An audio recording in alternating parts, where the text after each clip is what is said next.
the new basketball arena. Hard to believe it, but 57 years ago this week, Purdue faced the John Wooden-led UCLA Bruins in the first game ever played at Mackey Arena. The Boilers fell just short, losing 73-71 to the eventual national champs and their superstar big man, Lou Cinder.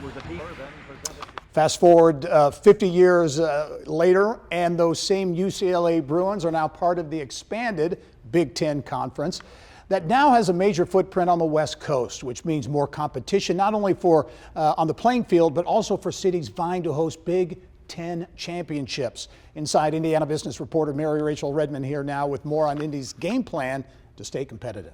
Well, Gary, it's no secret that when it comes to being a host city, Indy has established itself as a staple in the world of college sports, especially when you're talking about the Big Ten Conference. This weekend's Big Ten Football Championship, just the latest in a long line of the conference's major sporting events to take place in the Circle City. But the question remains, how does Indianapolis stay competitive now that you've got the likes of Vegas and Hollywood knocking on the door?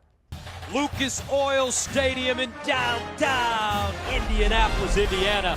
And Lucas Oil Stadium is the only home the Big Ten Football Championship has ever known, and it will stay there at least through 2028. But after that, no guarantees. Obviously, for the Big Ten, with their expansion of the West Coast, we thought we would be lucky if we got 2 years of those 4. So we were super ecstatic that we were able to retain the game. It really takes us executing this game at a high level every single year to show the Big Ten why Indianapolis is the best place to host this game.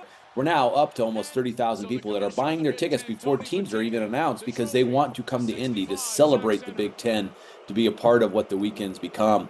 And so that's really what, keeps us in the driver's seat.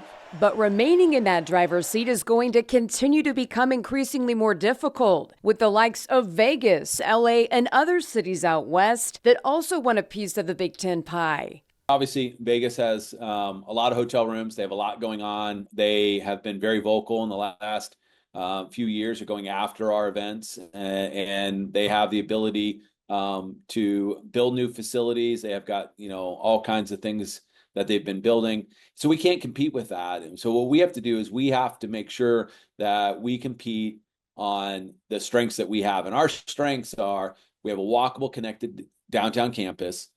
We can out-welcome anybody. Hoosier hospitality is real. And we come together better as a community to execute and host people than any other city. And when we lean into those, we can compete against the glitz of Vegas and the things that they have, because we execute at a high level and people recognize that. This weekend's an important weekend overall on the convention calendar. The state and everyone realizes that this is important to Indiana overall. And so people work hard to make sure that the Big Ten knows that they are valued here in Indianapolis.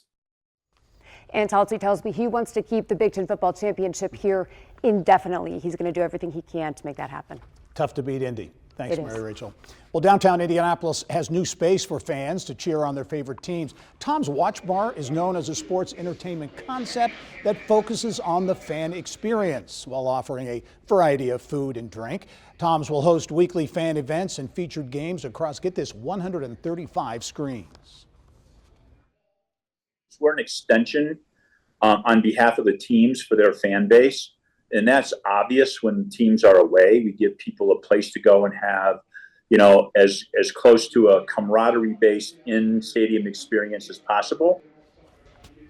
Tom's Watch Bar, located on Illinois Street, strategically situated between Lucas Oil Stadium and Gainbridge Fieldhouse.